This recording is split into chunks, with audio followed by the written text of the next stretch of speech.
Hola, ¿qué tal? Soy Andrés Oppenheimer. Gracias por estar con nosotros en toda América Latina y Estados Unidos. Dentro de pocos días, el 14 de abril, se va a realizar en Cartagena una cumbre con el presidente Obama y casi todos los presidentes latinoamericanos. Y en esa cumbre, por primera vez, los países de la región le van a plantear oficialmente a Estados Unidos debatir el tema de la legalización de la droga. ¿Va a tener futuro esta propuesta o va a ser una cosa que no va a ir a ningún lado? Se lo preguntamos y muchas otras cosas más al presidente de Colombia, Juan Manuel Santos, quien va a ser el anfitrión de la cumbre y el portavoz de esta propuesta.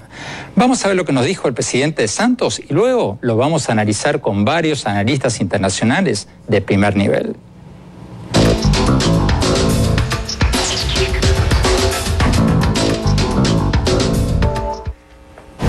Desde Bogotá, Colombia, vamos a tener al presidente Juan Manuel Santos. Desde Washington vamos a tener al embajador Pete Romero, ex subsecretario de Estado para América Latina de Estados Unidos. Desde México nos va a acompañar la doctora Ana María Salazar, ex funcionaria del Departamento de Defensa y de la Casa Blanca de Estados Unidos. En nuestros estudios, la doctora Susan Kaufman, directora del Centro de Políticas Hemisféricas de la Universidad de Miami.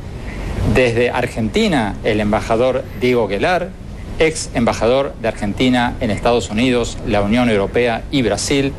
Y también en nuestros estudios el doctor Bruce Bagley, director del Centro de Estudios Internacionales de la Universidad de Miami. Vamos directamente a la entrevista que le hicimos hace poco al presidente de Colombia, Juan Manuel Santos, y vamos a ver lo que nos dijo cuando le preguntamos ¿qué diablos es esta propuesta de la despenalización de la droga? Veamos.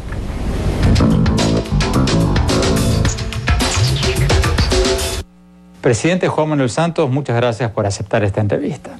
Presidente, usted ha dicho que va a presentar en la próxima Cumbre de las Américas, el 14 y 15 de abril, en Cartagena, en Colombia, una propuesta para crear un mecanismo para debatir la legalización o despenalización de las drogas. ¿Nos puede adelantar cómo va a ser ese mecanismo y dónde se va a discutir eso? ¿Se va a discutir en las Naciones Unidas, en la OEA, en UNASUR? ¿Dónde?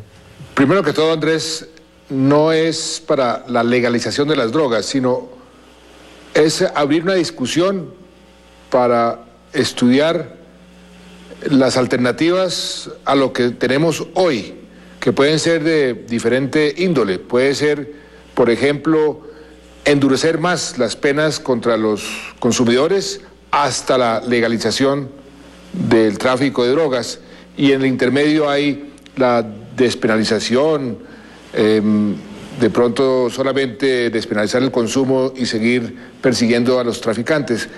Lo importante es que se abra una discusión sobre alternativas. De pronto la conclusión después de esa discusión es que lo que estamos haciendo es lo mejor posible, a pesar de que no estamos avanzando mucho. Pero abrir la discusión es muy importante y muy necesario. Todo el mundo está como frustrado después de 40 años de esta lucha contra el narcotráfico. A veces parecemos como en una especie de bicicleta estática, pedaleamos, el caso de Colombia es muy evidente, hemos sido uno de los países más exitosos en luchar contra todos los eslabones de la cadena. Sin embargo, el problema subsiste y el éxito nuestro ha significado problemas muy serios para otros países de la región, para el África Occidental. Y por eso creo que la discusión sobre cuáles alternativas existen y si son mejores a la que tenemos hoy es necesaria. ¿Dónde se haría esa discusión? Presidente, pero todo el mundo dice que hay que abrir un debate sobre este tema, pero ¿qué tipo de debate? ¿Dónde? ¿Un debate por un grupo de expertos? ¿Un debate dentro de las Naciones Unidas? ¿En la OEA? ¿Dónde? Yo diría que tenemos que involucrar expertos en salud pública, expertos en luchar contra el crimen organizado, expertos en desarrollo alternativo. Y cada escenario, cada alternativa debe tener sus respectivos expertos. Por ejemplo, si decidimos estudiar la alternativa actual, no hacemos nada, seguimos como vamos. Dentro de 15 años, ¿dónde estaremos? ¿Dónde estará Centroamérica? ¿Qué le habrá pasado a México? ¿Qué le habrá pasado a Europa, a África Occidental? El consumo en Europa, en España, en el Reino Unido. ¿Qué puede proyectarse si no hacemos nada? O si legalizamos, que es el otro extremo. ¿Cuántos adictos adicionales? ¿A qué costo? ¿Cómo podría imponerse unos gravámenes, unos impuestos al tráfico? ¿Eso cuánto podría producir? ¿Cuánto le está costando hoy esta lucha contra el narcotráfico a los países de América Latina? En fin, todos esos escenarios posibles hay que ponerles expertos. ¿Dónde, digamos, físicamente se discutiría? Pues eso habría que decidirlo. Puede ser en Naciones Unidas, que fue la que, hizo la primera convención en contra de la lucha del narcotráfico. Puede ser en la OEA, puede ser en UNASUR. Eso sería un motivo de discusión. Si Estados Unidos participa, pues por supuesto que sería en un escenario con Estados Unidos. Yo creo que Canadá también está muy interesada en participar. Europa, muchos países europeos están interesados en participar. De pronto Naciones Unidas puede ser el escenario. Presidente, los críticos de la legalización o la despenalización de las drogas dicen que si despenalizamos el consumo de drogas, van a caer los precios de las drogas y va a aumentar muchísimo el consumo. Y dicen que lo mismo pasó en Estados Unidos cuando se permitió el alcohol en 1933, si no me equivoco. ¿Qué pasó? Se abarató el costo del alcohol y aumentó enormemente el consumo. ¿Qué dice usted sobre esa crítica? Yo no voy a proponer ninguna alternativa, no voy a abocar ni a defender ninguna propuesta concreta. Mi interés es que se abra la discusión. Y si después de esa discusión el mundo se da cuenta, por ejemplo, que lo que dice Estados Unidos hoy, pensamos que la legalización tiene más costos para la humanidad, para la sociedad, que lo que tenemos hoy. Perfecto, pues entonces continuamos con el mal menor, si ese es el mal menor. Pero de pronto una despenalización, pero al mismo tiempo perseguir el tráfico es lo menos costoso y lo mejor para la sociedad, pues de pronto entonces podríamos tomar una decisión conjunta, porque lo importante, Andrés, es que cualquier decisión la tome la comunidad internacional, porque este es un problema multinacional, esto no es un problema que un solo país o un pequeño grupo de países puede resolver por sí solos, es un problema mundial. Bueno, presidente, pero considerando que cada vez más presidentes de América Latina, casi todos diría yo, están ya de acuerdo en esto, en abrir este debate y en avanzar más sobre el tema, ¿podría ser que se despenalice la droga regionalmente sin la participación de Estados Unidos? Yo no creo que podamos actuar en forma unilateral. Tenemos que actuar en forma conjunta. Pero lo importante es discutir racionalmente, porque este es un tema que ha tenido un ingrediente político muy sensible. Cuando uno habla de legalización de las drogas, todo el mundo dice, ¡qué horror! O cuando uno habla, por otro lado, en otro extremo, hay que meter a la cárcel a cualquier consumidor, otra gente dice, ¡qué horror! Despolitizar el tema y discutirlo racionalmente, objetivamente, con expertos, creo que el mundo tiene que dar ese paso. Y eso es lo que estamos nosotros promoviendo. Yo no estoy promoviendo ni que legalicemos, ni que mantengamos lo que tenemos. Lo que sí estoy convencido es que lo que tenemos no es lo mejor. Pero busquemos alternativas, a ver si hay alternativas menos costosas, más efectivas. Si no las hay, pues seguimos en lo que estamos. Doctor Bagley, esta propuesta de la que están hablando el presidente Santos, el presidente Otto Pérez Molina de Guatemala y algunos otros, ¿es una discusión académica o estamos ante un fenómeno nuevo que va a cambiar la historia y va a terminar con la guerra contra las drogas? No, es un fenómeno nuevo y creo que tiene implicaciones muy importantes para el diseño de políticas a futuro. Proviene de unas raíces de más de 40 años en realidad.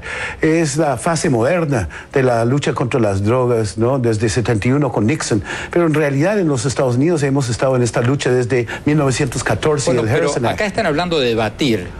Sí, están hablando de debatir, pero el punto es que estos son los países que han pagado un precio infinito. Estamos hablando de Colombia, que ha perdido entre 1 y 2% de su crecimiento anual durante 40 años. Estamos hablando de México, que tiene los cadáveres amontonándose, 60,000 y siguen contando. Pérez Molina en Guatemala, que tiene un país devastado por el narcotráfico y la presencia de los Zetas y Sinaloa. En ese contexto, el momento, la coyuntura es nueva, porque los presidentes actuales, en ejercicio de sus funciones, ya no pueden costear. O sea que antes eran académicos como usted, claro, hoy son presidentes. Ahora son presidentes. Embajador Romero, en Washington, usted era el jefe de todos los embajadores de Estados Unidos en América Latina y defendía, obviamente, esta guerra contra las drogas. ¿Todavía la defiende? Bueno, Andrés, para mí las cosas han cambiado bastante en los últimos años. Es decir, que hay que tomar otras nuevas medidas, pero antes de hacerlo yo comparto lo que dice el presidente Santos, es decir, preguntar a los peritos, a los políticos, a los médicos y todo eso, y tratar de confeccionar un approach sumamente fuerte en términos del fenómeno. Pero yo comparto lo que está pasando en América Latina y también en los Estados Unidos. Los cárceles se hacen francamente viveros para las pandillas.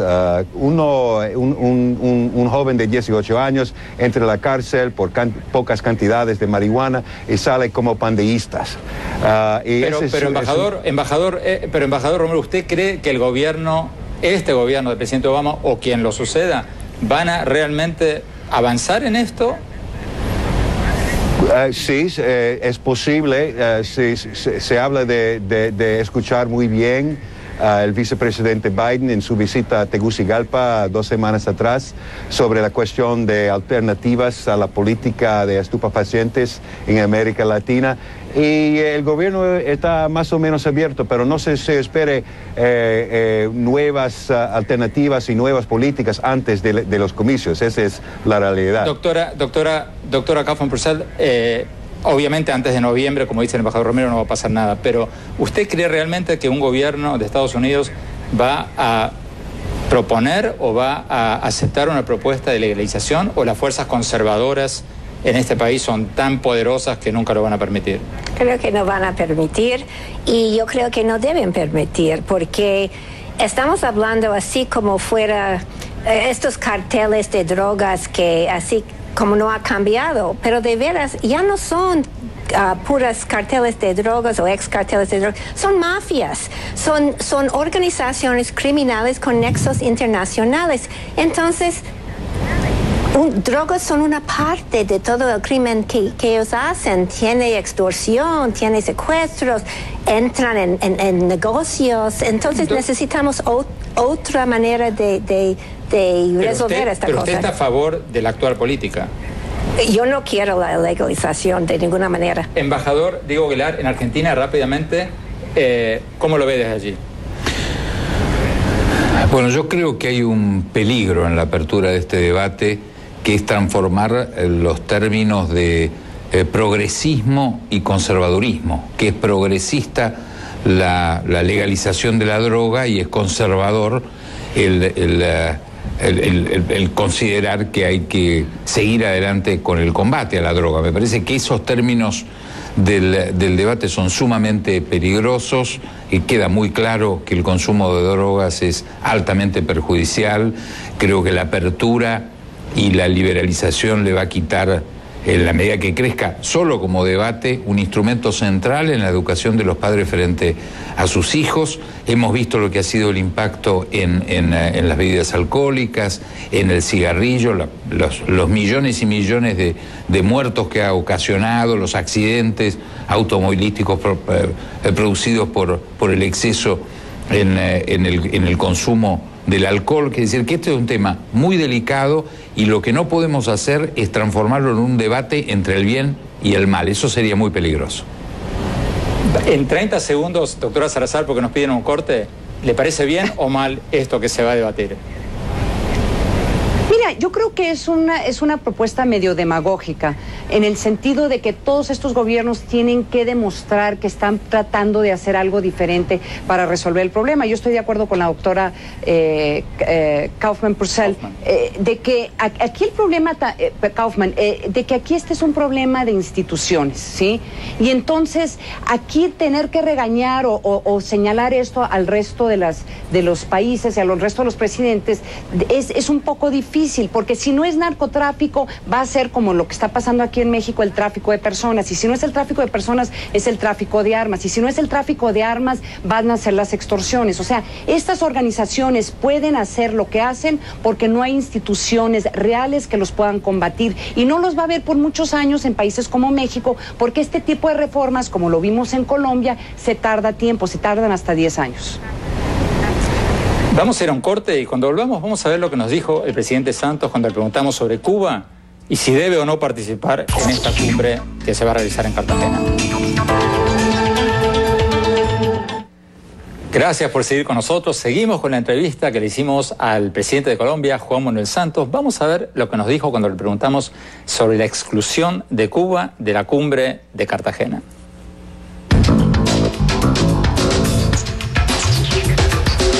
Presidente Juan Manuel Santos, sigamos hablando de la cumbre. Ecuador, su vecino, su país vecino, dice que hay que invitar a Cuba a la cumbre y que o vamos todos o no va nadie. Y Estados Unidos, a su vez, dice que estas cumbres tienen una constitución, que tiene una cláusula democrática que dice que los que van son países democráticos y que las dictaduras no están invitadas. ¿Quién tiene razón? Pues mire, nos pusieron en una situación un poco difícil, pero yo creo que eso ya está resuelto. Estados Unidos vienen los países del ALBA, yo espero que venga el presidente Correa también, y que se discuta el tema aquí, en la cumbre.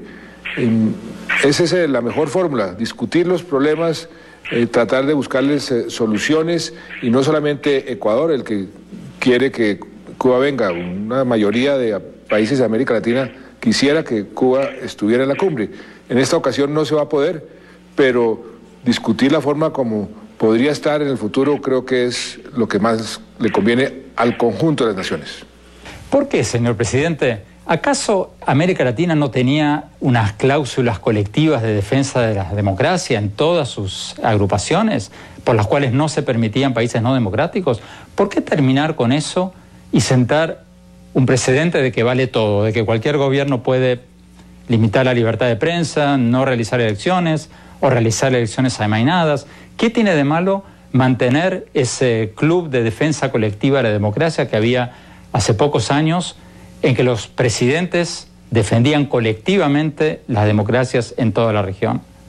Todo eso está sujeto a discusión. Colombia es un país que defiende la libertad de prensa, que defiende todos los principios democráticos. Hemos sido tal vez la democracia más antigua de América Latina, seguiremos defendiendo esos principios. Cada país tiene su forma de percibir y de definir, por ejemplo, la libertad de prensa.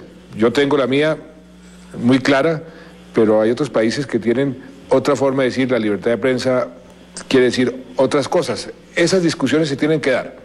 Esas discusiones son permanentes, no hay valores o posiciones totalmente estáticas, congeladas. Eso va teniendo una evolución y tenemos que discutir todos esos temas. Yo creo que eso es parte de la obligación de la diplomacia moderna y de la situación sobre todo que estamos viviendo en una región como América Latina.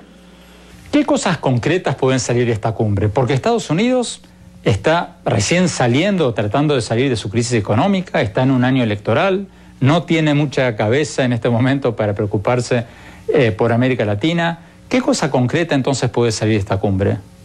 Bueno, refiriéndome a lo que usted acaba de decir, Andrés, Estados Unidos más le vale, por así decirlo, mirar al sur, mirar a América Latina. América Latina es la región que tiene mejor futuro en el planeta en materia de crecimiento, tiene un potencial enorme, tenemos energía, tenemos agua, tenemos biodiversidad, tenemos potencial para aumentar la producción de alimentos, tenemos una población joven y si hay un continente que tiene potencial de crecimiento es América Latina. Por eso a Estados Unidos le conviene mirar más hacia el sur. Ahora, de esta cumbre en particular hay muchos temas que hemos identificado como temas donde nos podríamos poner de acuerdo, temas como por ejemplo la lucha contra la pobreza y la desigualdad que es tan crónica en América Latina, el tema de acceso a las tecnologías, el tema de cómo afrontar los desastres naturales ahora con los efectos del cambio climático, un tema muy importante, la energía. Por ejemplo, los ministros de energía se reunieron hace unos días y están queriendo buscar el mecanismo para una integración energética de todo el continente para que en una fecha determinada, podría ser el año 2020, podamos decir que en toda América no hay un solo habitante que no tenga acceso a energía, a electricidad. Eso sería un gran avance en materia de la lucha contra la pobreza. En fin, hay temas concretos que se han venido discutiendo. Más de 25 foros se han hecho antes de la cumbre y en la declaración va a haber un respaldo político a muchos de estos temas.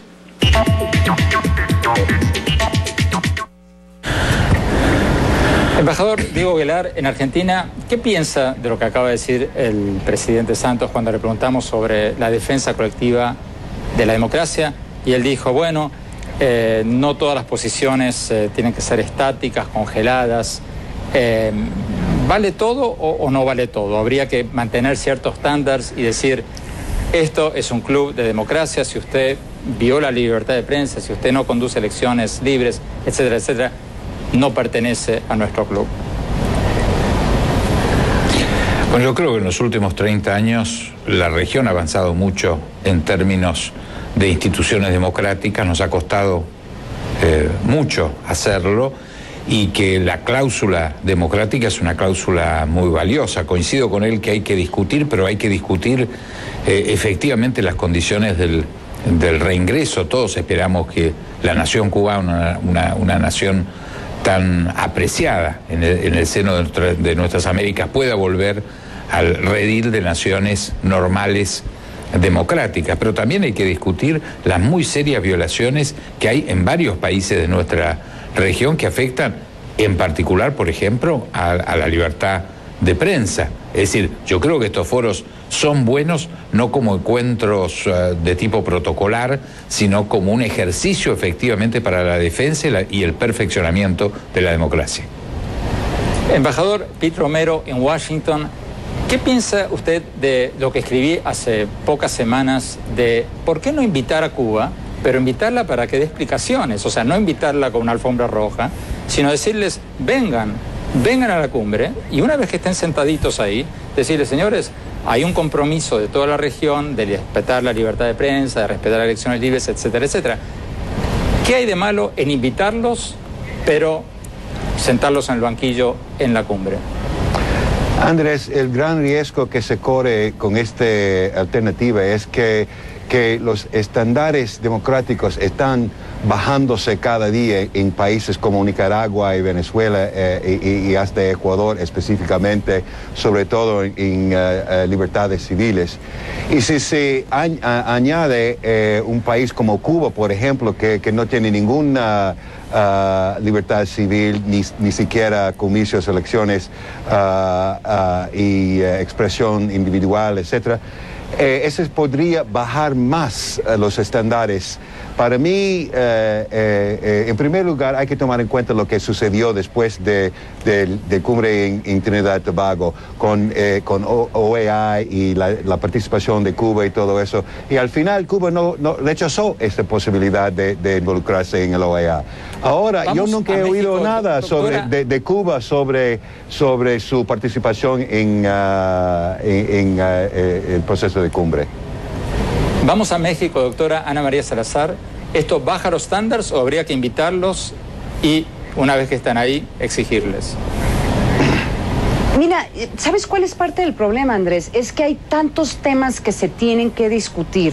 Y yo diría desde una perspectiva del continente americano, que el momento en que viene Cuba, casi que ese es el tema que se está secuestrando de nuevo toda la cumbre. Entonces, hay un problema en términos de qué va a ser la prioridad de las discusiones, o sea, qué se va a llevar cada país, en qué enfoque le van a dar en su política exterior y en su política interior para mejorar la calidad de vida de sus ciudadanos. Entonces, si Cuba va a ser la prioridad de las discusiones de la Cumbre de las Américas, entonces yo creo que hay que buscar otros foros que sean foros más operativos, en donde se discutan y se debatan, por ejemplo, estos temas de la legalización o el tema de cómo mejor combatir al crimen organizado en una forma regional, porque es un problema regional, o qué hacer ante grandes desastres naturales y cómo coordinarse, ¿no? Doctor Bagley, nos quedan 30 segundos. Entonces, yo creo que la fórmula tuya es una buena fórmula, pero no es factible políticamente. Los Estados Unidos durante un año electoral, presidencial, simplemente no lo puede hacer. Entonces, América Latina tuvo que tomar la decisión. O viene los Estados Unidos o viene Cuba, y finalmente América Latina aceptó que vienen los Estados Unidos y no viene Cuba. Se nos acabó el tiempo para este bloque. Vamos a un corte rápido y cuando volvamos seguimos con la entrevista con el presidente de Colombia, Juan Manuel Santos. Y vamos a ver lo que nos dijo cuando le preguntamos sobre la integración o desintegración de América Latina. Gracias por seguir con nosotros. Vamos a seguir con la entrevista que le hicimos al presidente de Colombia, Juan Manuel Santos. Vamos a ver lo que nos dijo cuando le preguntamos si América Latina está avanzando hacia la integración o hacia la desintegración.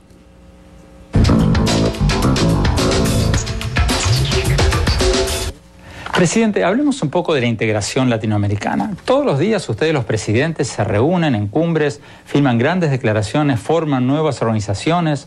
Hay una sopa de letra de organismos regionales, Mercosur, SICA, LADI, CELAC. Ya perdí la cuenta de tantas que hay, pero siempre se reúnen, hacen grandes declaraciones y, sin embargo, fíjese en estas cifras, presidente, cifras del BID, del Banco Interamericano de Desarrollo. América Latina, el porcentaje del comercio de América Latina interregional es el 20% del comercio total de la región.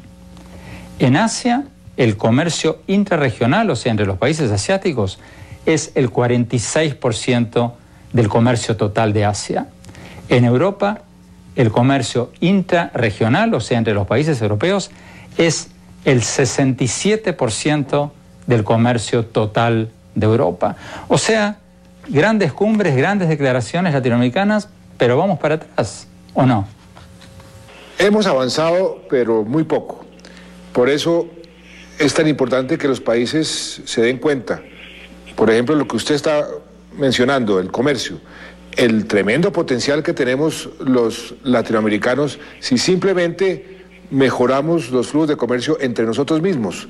Mientras Europa o Estados Unidos tienen problemas económicos, su crecimiento es muy pequeño o nulo, los países de América Latina tienen un crecimiento alto y en la medida en que podamos aumentar el comercio entre nosotros, eso va a ser un amortiguador muy importante frente a las crisis internacionales, frente a la crisis internacional que estamos viviendo, y además el potencial de crecimiento para cualquier país por esa vía es enorme, y eso es lo que queremos que los países tomen conciencia. Por eso uno de los temas que vamos a discutir en la cumbre es el tema de conectar a los países en materia de infraestructura. Pero, presidente Santos, ¿por qué no avanzamos más? Le doy un ejemplo. Me contaba un empresario guatemalteco que a él le costaba más caro exportar un pollo de Guatemala a El Salvador que de Guatemala a la China. O sea, todos los países se están quejando de proteccionismo. Uruguay, Perú se quejan de proteccionismo argentino, Perú se queja de proteccionismo brasilero. Hace poco me contaba el expresidente peruano Alan García que él no podía, cuando era presidente, exportar cemento a Brasil, a las provincias fronterizas de Perú con Brasil, porque los brasileños le ponían controles fitosanitarios y él se reía y decía, yo no sabía que los brasileños comen cemento. O sea, ¿por qué no podemos avanzar más? Pasan los años y estamos en las mismas, ¿o no? Por falta de voluntad política, porque los países han preferido en sus prioridades mirar hacia Estados Unidos, mirar hacia Europa, mirar hacia el Asia, que mirar hacia sus vecinos. Y eso es lo que tenemos que corregir. Y eso se hace a través de un proceso mediante el cual los países se den cuenta y que políticamente sea importante esa integración física para que la región tenga la oportunidad de crecer mucho más, entre otras cosas, su comercio.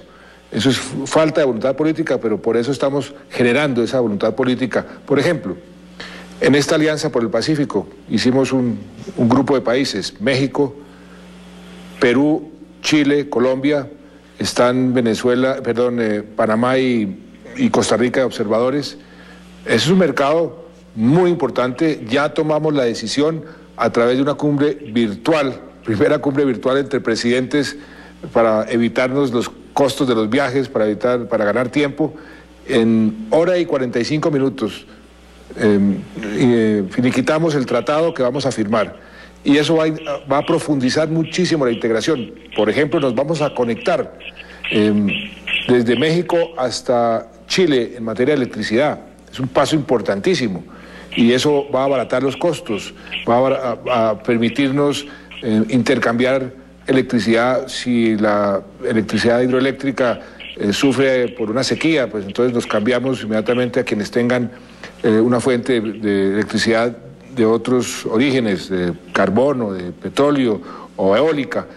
Ese tipo de iniciativas y de medidas concretas son las que necesitamos en toda la región para lograr esa integración mayor a la que hoy tenemos, que como usted bien dice, y en eso tiene toda la razón, llevamos mucho tiempo hablando, pero haciendo poco. Otro ejemplo, presidente, ¿por qué no hay una visa común latinoamericana para turistas extranjeros? Por ejemplo, para turistas asiáticos. Porque estamos en la era del turismo multidestino. Cuando uno va a Europa, no va a un solo país, va a Alemania, después va a Francia o Italia. Bueno, un turista asiático que quiere ir a su país, a Colombia, después quiere ir a México, tiene que sacar otra visa, o después si quiere ir a Brasil. Y ahora, por ejemplo, para los Juegos Olímpicos de Brasil, para el Mundial de Fútbol de Brasil en 2014, un asiático que se va a cruzar el charco para ir a Brasil, ¿por qué no permitirle que vaya de paso a varios otros países, a todos los países latinoamericanos con una visa común latinoamericana? Ya estamos avanzando en esa dirección.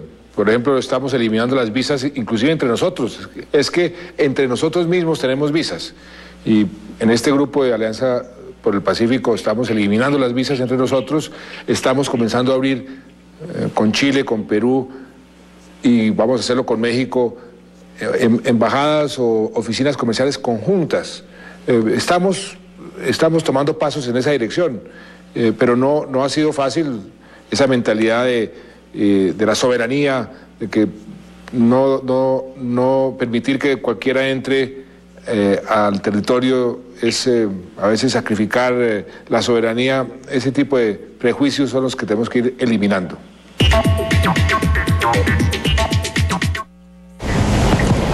Embajador Diego Aguilar, en Argentina el presidente Santos acaba de decir que el motivo por el que no se avanza es falta de voluntad política, pero estos presidentes, todos los presidentes, los de ahora, los de antes, se reúnen todo el tiempo en estas cumbres, se juran amor eterno y no pasa nada. O sea, ¿por qué no hay voluntad política? Bueno, yo creo que hemos retrocedido. En la Argentina, en 1995, 1 de enero del 95, empezó a regir para el Mercosur un acuerdo de unión aduanera con un objetivo expreso, incluyéndolo en el tratado que se firmó en Ouro Preto, de alcanzar un mercado común. Han pasado muchos años, del 94 hasta ahora, y hoy nos encontramos con que no solamente no hemos perfeccionado la unión aduanera, sino que tenemos una muy débil zona de libre comercio absolutamente perforada. ¿Pero por qué, embajador? Yo creo que ha habido un debate... Bueno, ¿por qué? Yo creo que ha habido un debate en el cual la versión de América Latina del régimen chavista y sus acólitos ha triunfado, porque nos inventaron una situación en la cual los 90 fueron la década del neoliberalismo, cuando en la realidad la década de los 90 consolidó las democracias en todo el continente, la apertura, la integración. Doctora Kaufmann-Purcell, ¿cómo lo ve usted desde Estados Unidos? ¿Por qué América Latina no avanza tanto como Asia, por ejemplo, en la integración? porque primero tienen miedo del libre comercio, no todos, pero por ejemplo en el momento hay un acuerdo entre México y Brasil, por ejemplo con respecto a autos. En el momento en que México se puede aprovechar más porque es más competitivo, entonces Brasil pone cuotas. Argentina y Brasil, la misma cosa. Los países, como dijo el embajador de ALBA, de veras no están tan a favor del libre comercio, y además si se examina a la América Latina en términos del comercio global, tiene una parte muy pequeña y además es una región, una de las menos competitivas. Embajador Romero, rápidamente en 30 segundos que nos piden un corte, ¿por qué América Latina no puede integrarse más a pesar de todas estas declaraciones grandiosas de amor mutuo entre los países latinoamericanos? Bueno, la región ha mostrado una capacidad de recupero, pero fenomenal en los últimos años, pero hay que diversificar la economía, más competitividad, inversiones en salud pública, infraestructura, educación, etcétera, y diversificar la economía. Esa es la única salida de todo eso, porque los productos básicos no van a durar siempre en los altos precios que se encuentra ahora. Doctora Ana María Salazar, en México, rápidamente, ¿por qué no se avanza más en la integración? ¿Por qué no somos como los asiáticos, como los europeos, que tienen mucho más comercio? Mira, desde la perspectiva de México, acuérdate, el país que más se ha beneficiado del comercio con Estados Unidos es México. Entonces, aunque México sí ha abierto y tiene muchos acuerdos bilaterales, la verdad es que para un país como México es mejor, si quieres, el status quo, porque el mercado más importante del mundo pues lo tiene aquí a un lado. Entonces, México empuja estos acuerdos, pero también pues no lo empuja tal vez con la fuerza necesaria, porque también hay muchos intereses políticos y comerciales que podrían salir dañados con estos acuerdos multilaterales. Nos piden un corte, ya volvemos.